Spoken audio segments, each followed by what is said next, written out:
Hi అండి. అందరికీ నమస్కారం. Welcome to my channel. ఈ వీడియోలో ఏపీ ప్రభుత్వ ఉద్యోగ పెన్షనర్లకు 2 రోజుల్లో ఐఆర్‌పై కీలక ప్రకటన, 30% ప్రకటించే దిశగా అడుగులు. దీనిపై పూర్తి సమాచారాన్ని వీడియోలో తెలుసుకుందాము. వీడియోనైతే ఎక్కడే గాని స్కిప్ చేయకుండా ఎండ్ వరకు చూడండి. అప్పుడు ఇన్ఫర్మేషన్ పూర్తిగా అర్థమవుతుంది. వీడియో చూస్తున్న ప్రతి ఒక్కరు వీడియోకైతే లైక్ చేయండి ఫ్రెండ్స్. ఈ వీడియోని తోటి ఉద్యోగ పెన్షనర్ మిత్రులతో అయితే షేర్ చేయండి. కొత్తగా మన ఛానల్ చూస్తున్నవారు ఇంకా సబ్స్క్రైబ్ కానట్లయితే వెంటనే మన ఛానల్ అయితే సబ్స్క్రైబ్ చేసుకోండి. దీని ద్వారా నేను చేసే లేటెస్ట్ వీడియోస్ అన్నీ మీ వరకు రీచ్ అవుతాయి. ఇక ఆలస్యం చేయకుండా వివరాల్లోకైతే వెళ్ళిపోదాము. ఫ్రెండ్స్, ఇక విషయానికొచ్చినట్లయితే ముందుగా మనం ప్రస్తుత బేసిక్ పే జూలై 1, 2024 నుండి ఎలా మారిందో చూద్దాం. ఇక్కడ చూసుకోవచ్చు. ఈ టేబుల్ ద్వారా అండి ఫ్రమ్ ఇక్కడ మనకు లెఫ్ట్ సైడ్‌లో పీఆర్‌సీ అనేది ఎప్పటి నుంచి ఎప్పటి వరకు అమల్లో ఉండేది, దాని స్టేటస్ అనేది మనకు ఇక్కడ కరెంట్‌లీ మనము 12వ పీఆర్‌సీలో అయితే ఉన్నాము. సో, ఈ 12వ పీఆర్‌సీ అనేది 17/1/2022 నుంచి అమలైంది. సో, దీని గడువు యాక్చువల్ గడువు అనేది సో, ఇక్కడ చూడొచ్చు 30 30వ తేదీ జూన్ 30, 2023న ముగిసిపోయింది. సో, ఆల్రెడీ ముగిసిపోయింది ఇది. కానీ కరెంట్‌లీ ఇదే సాగుతోంది. మళ్ళీ మనకు 12వ పీఆర్‌సీ అనేది 1 జూలై 2023 నుంచి 30 జూన్ 2028 వరకు కొనసాగాలి. సో, కమిషన్ అపాయింటెడ్ కానీ ఆయన మళ్ళీ రాజీనామా చేయడం జరిగింది. సో, లేట్ అయింది. చాలా లేట్ అయింది. సో, ఆయనకు 12 నెలలు గరిష్టంగా సమయం గూడా ఇచ్చారు. సో, మొత్తం అయిపోయింది. ఇక జూలై 2023తో 12 పీఆర్‌సీ మనకు అమలవ్వాల్సి ఉంది. సో, లెవెల్ ఇక్కడ మనకు చూసుకోవచ్చు.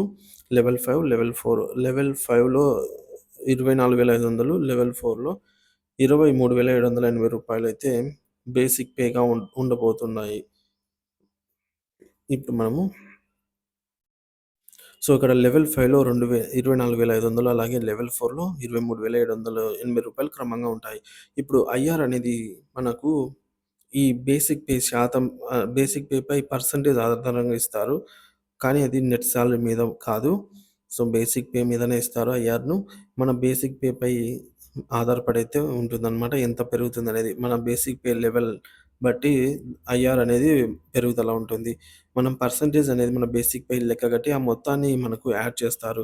ఐఆర్‌లో ఎటువంటి డిడక్షన్స్ ఉండవు. డైరెక్ట్‌గా బేసిక్ పేలోనే యాడ్ అవుతుంది. సో, డిడక్షన్స్ అయితే ఉండవు. ఇప్పుడు గతంలో మనకి ఇచ్చినటువంటి 27% ఐఆర్ ఎలా లెక్క కట్టారో చూద్దాము. మనకు 11 పీఆర్‌సీ టైంలో సో, ఇప్పుడు 11 పీఆర్‌సీలో 27% బేసిక్ పే తీసుకుంటే రూ. 6,615 అవుతుంది. అదే లెవెల్ 4లో తీసుకున్నట్లయితే రూ. 6,421 ఇట్లా రావటం జరుగుతుందనమాట. సో, ఇక్కడ లెవెల్స్ చూసుకోవచ్చు. దీనికి సంబంధించి ఇక్కడ మనకొచ్చే అమౌంటు. సో, 11 పీఆర్‌సీకి సంబంధించి ఇవన్నీ గూడా వర్తిస్తాయి. ఈ విధంగా ప్రస్తుత నెట్ సాలరీ కోసం లెక్క కట్టుకున్నప్పుడు రూ. 30,684 వచ్చినట్టుగా ఉంటుంది.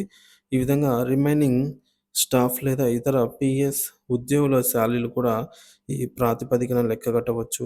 మొత్తం సాలరీలు పునరుద్ధరణతో డైరెక్ట్‌గా యాడ్ చేసినప్పుడు మనకు ఐఆర్ ఇచ్చిన తర్వాత నెట్ సాలరీ ఎలా ఉంటుందంటే అది కనీసం 35,000 లేదా అంతకంటే ఎక్కువగా ఉంటుంది. ఇది 27% లేదా 28% లేదా అంతకంటే ఎక్కువ 30, 31% రేట్ వరకు కూడా ఉండవచ్చు. సో, ఇక్కడ గ్రీన్ మార్క్‌తో వివరించినట్టుగా అయితే క్లియర్‌గా మనము అర్థం చేసుకోవచ్చు.